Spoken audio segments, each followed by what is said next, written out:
boleh sedikit menanggapi terkait perkumpulan lawyer Agus sekarang satu persatu sudah mulai meninggalkan. Agus kemarin saya baru wawancara dengan Pak Jainuddin, dia memilih mengundurkan diri karena tidak kuat dengan sifat keras kepala Agus. Seperti apa mungkin Bang? Ya kita percaya aja dengan apa yang disampaikan oleh para lawyernya gitu ya. Karena kan lawyer-lawyernya itu kan pasti punya alasan tertentu kenapa akhirnya Agus itu ditinggalkan gitu ya. Akhirnya mundur dari Agus itu pasti ada alasan-alasan tertentu ya. Kita sebagai masyarakat, sebagai netizen, sebagai warganet ya udah kita percaya aja gitu. Kalau memang katanya keras kepala ya berarti benar keras kepala, kan tinggal itu aja. Yang pasti mereka punya alasan-alasan tertentu, apalagi seorang advokat gitu ya, mereka itu paham betul seorang advokat merupakan profesi yang mulia kan. Artinya dengan profesi yang mulia ini harusnya dalam menjalankan satu profesinya juga harus dalam keadaan yang bersih, yang murni, yang memang benar-benar dari hati gitu. Ketika ada yang ketidaksesuaian dalam prinsip penanganan perkara ya bisa saja siapapun boleh mundur kok. Itu hak daripada para advokat. Pak Jainuddin juga bilang dia merasa tidak dihargai dan wajar saja Agus dibully oleh netizen karena sifatnya. Mungkin seperti apa sih Bang? Kalau sifat Agus sendiri kan gue emang nggak kenal Agus seperti apa gitu ya. Itu ya kita kembalikan lagi ke pihak masing-masing.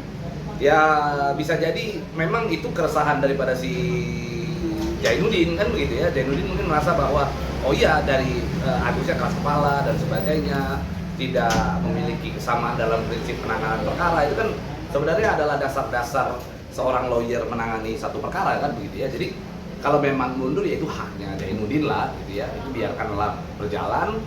Memang itu sudah menjadi takdir ya sudah, kita ini saja doakan aja yang terbaik untuk para advokat dan Agus yang mungkin masih bertahan di kubu sebelah sana. Oke. Bang, dalam satu video dikatakan juga Farhad juga menyenggol Bang Pablo juga. Oh, iya. Dikatakan bahwa maaf ya Bang Pablo ini adalah mantan kliennya. Narapidana tidak boleh bla bla bla segala macam dan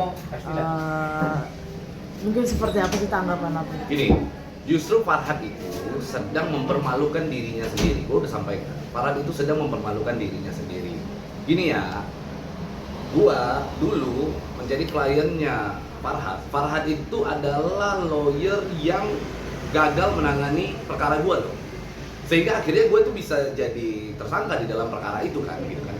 Artinya dari situ terlihat bahwa gagalnya seorang Farhad Abbas menangani perkaranya Pablo. Itu kan sebenarnya poinnya kan. Jadi kalau ketika dia ngomong seperti itu, gua ketawa-ketawa dan gua senyum-senyum aja dalam hati gitu. Intinya sebenarnya poinnya gini. Bapak gua tuh, keluarga gua tuh selalu mengajarkan gua satu hal yang penting untuk diingat oleh banyak orang. Hanya 3 orang di dunia ini yang tidak boleh kita sebagai seorang laki-laki lawan. Jadi kita laki-laki itu tidak boleh lawan 3 orang. 3 jenis orang di dunia ini. Yang pertama itu perempuan. Perempuan kita tidak boleh lawan. Gua lihat Farhad itu kan agak sedikit seperti perempuan nih ya, karena lihat dia pakai bando apa segala macam, terus nyinyirnya ya, keponya gitu ya. Saya melihat itu Farhad tuh ada sedikit polanya hampir kayak perempuan. Jadi salah satu kategorinya masuk. Yang kedua adalah anak-anak. Nah, anak-anak itu juga nggak boleh kita lawan tuh. Nah, gua lihat Farhad itu juga ada sedikit sifatnya seperti kayak kekanak-kanakannya. Ada seperti anak-anaknya. Coba perhatikan dia di acara pagi-pagi ambiar itu. Nyerocos mulutnya kan, ngomong kayak anak-anak lagi belajar ngomong. Nah, itu ya kita anggap bisa jadi Farhad seperti anak-anak. Maka gua sudah masuk kategori kedua. Kategori ketiga adalah orang gila gitu. Orang yang kurang waras. Ya. Kalau kita lihat bahwa Farhad itu saat ini sering tantrum. Ya kan?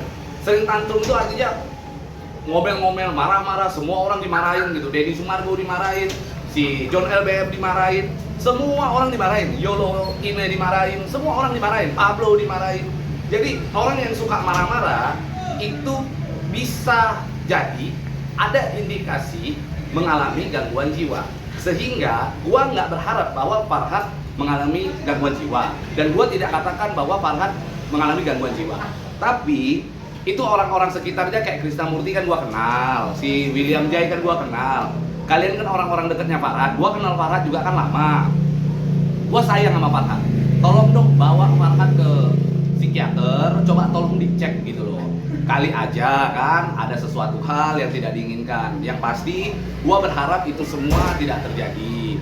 Gua berharap Farhad baik-baik saja, kan begitu. Gua selalu mendoakan Farhad itu yang terbaik. Gitu. Bang, tadi saya mendapatkan informasi juga kalau salah satu lawyernya Agus, Bang RD Lau itu dikeluarin dari grup WhatsApp karena bertemu dengan John LBF beberapa hari lalu. Sebenarnya bukan membahas soal Novi dan Agus, tapi membahas kerjaan yang lain. Mungkin tanggapan abang seperti apa sih, Bang? Ya itu, yang ngeluarin siapa dulu? Kita lihat dulu yang ngeluarin siapa. Yang ngeluarin siapa itu kan berarti kan agak ngambekan kan, orangnya kan tantrum kan begitu ya, tiba-tiba ngeluarin orang di grup WhatsApp gitu. Itu yang perlu dipertanyakan adalah orang yang mengeluarkan itu siapa gitu. Kalau yang mengeluarkan itu Farhad, ya udah nggak ada yang heran lah sebenarnya. Farhad kan seneng begitu gitu. Dulu gue punya, iya, karena Farhad itu dulu gue pernah punya satu grup sama dia juga, ya begitu kan, sering ngeluarin orang, masukin lagi. Lucunya udah keluarin orang nanti dia bisa masukin lagi. Itu Farhad tuh begitu. Gue kenal Farhad lah, gue tahu Farhad gitu. Intinya tadi ada 3 jenis orang yang tidak boleh kita lawan. Itu hal yang gue tegaskan di dalam wawancara dengan cumi-cumi hari ini. Jadi kalau kita di luar sana ketemu dengan 3 jenis orang ini, laki-laki ya, kita sebagai laki-laki ketemu 3 jenis orang ini, tolong jangan dilawan. Itu aja sih. Ya, Bang, kemarin juga sempat Bang Zainuddin juga sempat bilang secara personal Bang Zainuddin, RD dan Bang Farhad tidak ada masalah sama sekali. Tetapi di dalam kerjaan dia tidak menemukan kecocokan, yang dimana seharusnya Zainuddin lah lawyer pertama Agus Salim. Tapi si Agus Salim ini tidak memiliki kepercayaan yang penuh terhadap Zainuddin terkait surat kuasa. Mungkin seperti apa sih, Bang? Ya itulah dalam satu bentuk menangani satu perkara, lawyer itu kan harus mendapatkan kecocokan. Kecocokan itu dari segi prinsip penanganan perkara, itu dulu yang pertama. Yang kedua sifat. Kadang-kadang ketemu dengan partner kerja, gue nggak bicara mereka ya dengan kuasa hukum ya, tapi gue kasih analogi begini. Gue kadang-kadang kalau yang namanya kerja sama orang, gue juga lihat tuh bagaimana dia prinsip-prinsip kerjanya itu sama nggak, sesuai nggak dengan visi misi yang memang gue inginkan, yang memang visi misi yang memang sudah gue susun misalnya, sama nggak? Kalau visi misinya sudah sama, itu masih satu. Yang kedua, kira-kira sifat-sifat daripada orang-orang yang di dalam ini sesuai nggak? Karena ada sifat-sifat manusia itu kan beda-beda. Kita harus mencocokkan dalam kerja sama gitu kan. Terus kira-kira dari tim kerja ini, kira-kira ada yang tidak waras nggak? Kan itu poin ya. Nah, kalau ada yang tidak waras, pilihannya cuma 2, yang tidak waras kita keluarin atau kita yang keluarkan, itu aja sudah poinnya. Nah, jadi gua nggak katakan gua dalam hal ini, dalam kerjasama lawyernya Agus ini, mereka punya alasannya sendiri akhirnya keluar, itu urusan mereka yang silakan perbincangan. Tapi kalau gua tadi ngasih analoginya, gua kalau kerja sama orang, gua begitu, gua lihat nih dari prinsip kerjanya harus sama nggak gitu. Lalu kedua, kira-kira yang sifat-sifatnya cocok nggak sama gua, atau kira-kira ada nggak di salah satu di antara tim kerja gua yang gila gitu, yang tidak waras. Nah, kalau ada ya udah, mending gua mundur. Kalau nggak ya si gila ini yang mundur. Kan gitu aja sebenarnya poinnya.